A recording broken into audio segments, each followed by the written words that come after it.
It is early signing day. We are back inside the friendly confines of Laval Stadium to talk all about it as we go 100 yards with Stony Brook head coach Chuck Priore. Today we are sponsored by Blue Point Brewery.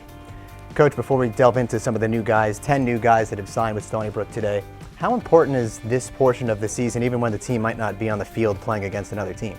Yeah, I mean, you're in the process of rebuilding for next year. Part of rebuilding is recruiting, which has been ongoing, even while you're playing games and in your off season. And so it's an exciting part because you're looking to tools now that you added to your toolbox. We mentioned 10 new players that signed with Stony Brook today. You shop local, 4 come from New York, 2 from Long Island. How much goes into gaining players like that, and how happy are you with this specific group? Certainly very appreciative of all the kids that signed with us and their families and the attention to detail over the course of this process. With some of these kids, it started 18 months ago to 2 years ago, when we had them in camp or witnessed them as younger football players in high school. And a lot goes into it from a lot of people's perspective, the high school coaches, our coaches, and the communication and within our athletic staff building this class. And I'm very pleased, as I said, with this class's start at the early signing.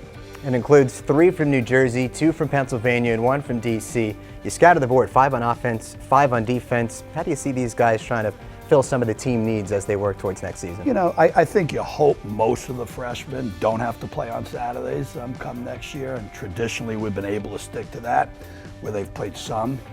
We have the 1 transfer coming in, tight end from Maryland, who we're excited about, and he's already got a college season under his belt, so we think he'd be a guy that will come in. Specifically, he has a tremendous skill set, and I think we'll be able to utilize a skill kit in what we do. The other guys, we got some good football players. It excites me. As you said, I think it's balanced at this stage. And the good part is we got a couple more scholarships to go to incoming freshmen.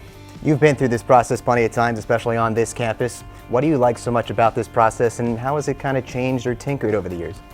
Well, we now have the early signing date, so you're allowed to get them to commit early, so you can really go about your football business a little bit more in January than you used to in the past. I mean, in the past, it was a race till Wednesday in February. Now, you get a lot of this done. It takes up our summer before, but we get a lot of this done, and we can just move forward with some of the things to get the internal part of our program better. Big day for those 10 new Seawolves. Before we let you go, let's ask about the 4 new captains. This happened a couple weeks back. How important are they to these new guys coming in and making sure they feel like they're at home? Yeah, I mean, I think you're normally as good as your leadership. I'm real pleased with the selections of our team, of who the captains are. On defense, Augie and TJ, and on offense, Ty and Anthony Catapano. It's sort of an up the middle on offense, your center and quarterback, and then you got your peripheral safety and corner on defense. Good kids. I think that's pretty cool is they're good students in the classroom. They've been guys that have been committed to Stony Brook football while they've been here, and just in the short time they've had to be leaders, they've done a great job.